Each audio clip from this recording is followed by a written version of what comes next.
What's up, everybody? Let's start with the foundation. I always like to start with the basics, and we are going to talk about a lot of concepts, words, definitions that you may have never heard of before. So I always like to start off at the foundation so that you have like a mental bucket to be able to place that in. Because if we just jump into things like intrinsic value and delta and time decay and iron condors, it's like, man, I don't even know what angle we're approaching this from or where it came from. So I like to start at the bottom, the most basic, and then build from there. That's what we're doing with this first lesson, just the history of stocks, companies, ownership, IPOs.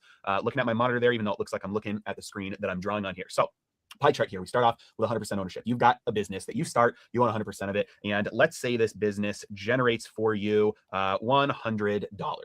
Now, this business generates $100 for you, and suddenly somebody else is like, hey, that sounds like a pretty good deal. I want in. And so they invest in the business, let's just say 50-50, and now you own that business 50-50 with your partner. The business still produces $100, but they had to buy into that to get ownership of that business. So let's say for their portion, they paid, let's say $200. That means the entire thing overall is worth $400 because $200 is 50% of the business.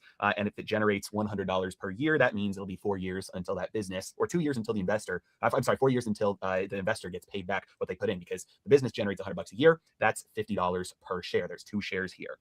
Now, with that investment, though, because they bought that investment, that part of the business from you, that means that you now got an influx of cash of $200. You were only getting $100 per year, but you suddenly just got $200.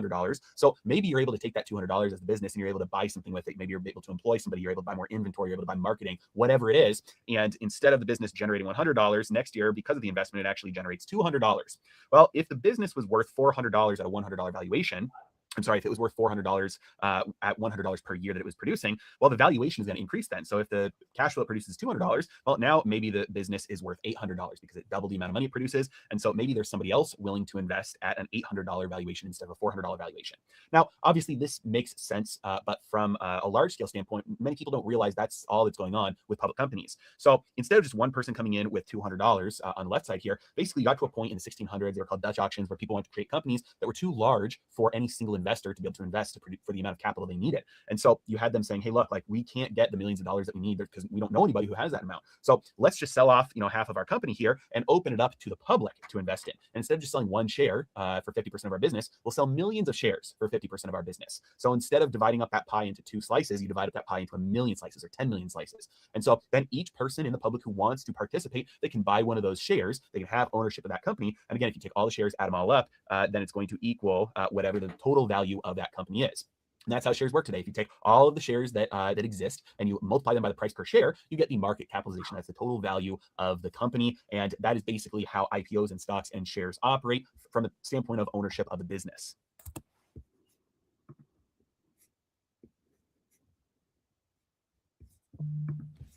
Now that you understand buying shares, we have to talk about shorting shares, because one of the most common ways to trade options is through shorting. If you do not understand shorting, watch this lesson multiple times if you need to. Shorting is essentially, in time-wise, it's the opposite of buying something. So if you've got a stock, you buy that stock. That means you give money to somebody and they give you that share of that stock. And then later on, you want to close out that position, you got to sell it. So you take those shares, you give them to somebody else, and they give you cash for it. Whatever the prices are at the time, determine whether that was a profitable trade or it happened at a loss. If you buy it for a lower amount than you sell it for, you profited. If you buy it for a higher amount than you sold it for, you lost.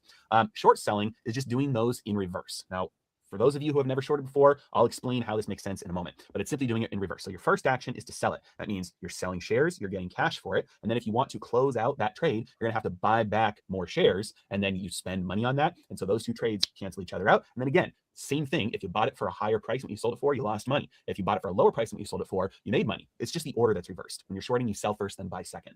Now, how in the world could that be possible? Well, imagine you are over here and you have no iPhone, but you have a friend over here who has one iPhone. And you think to yourself, hey, I think that Apple's going to come out with a new iPhone soon. So I'm going to go to my buddy because I know he has his extra iPhone just sitting in his closet. So you ask him, you say, hey, can I borrow that iPhone from you? And he says, sure, here you go.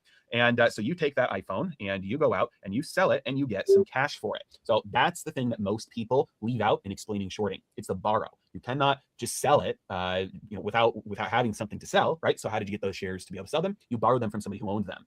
And so you sell this iPhone, and then sure enough, Apple comes out with a new iPhone a couple months later. So you go back onto eBay and you buy a brand new iPhone that is the exact same iPhone as before, and you give it back to your buddy. And he doesn't care because it was just his extra iPhone that was sitting in his closet the entire time. And when you borrowed it from him, you didn't have to pay to borrow it, and you sold it for, let's say, $600. And later, when you bought it back from eBay after the price had gone down, you bought it for $500, and you pocketed $100 by selling something first, buying it back later. Key was you had to borrow that. Now, this is how it happens with iPhones.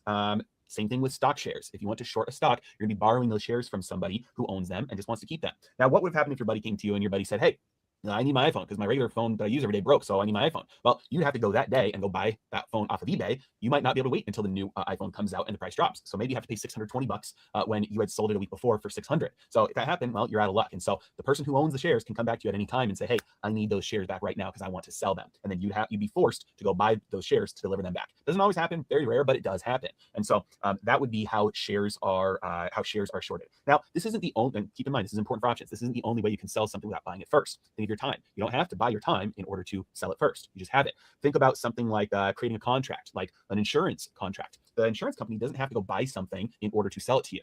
The contract itself gets created and they sell it to you in that moment when you buy it from them. And that's when the contract goes into effect. So they're not selling you something that they had to go out and build or buy first. With car insurance, let's say you go to the car insurance company and you say, hey, I would like the right to get $10,000 from you if I get into a car accident. And they say, okay, I will sell that right to you, but you have to give me $200 every single month. You say, okay, that's a good deal. You shake hands, you start to pay them $200 every single month. And now they've just sold something to you that didn't exist before. They didn't have to go out and buy it. It was created at the moment that you bought it from them and they sold it to you. And so there are many examples of this, of things that you can sell without having to buy them first. Typically, when you sell something, we're going to get into the terms and definitions later. When you sell something first without having to buy it first, that's going to be known as shorting. It's going to be known as writing, similar with writing a contract. And so those are the terms, but just keep that in mind for later on, because with options, you're going to be shorting a lot and you don't have to go out and buy the option first before you can sell it. Just like our example here with the iPhones, with the stocks, and with the insurance contract.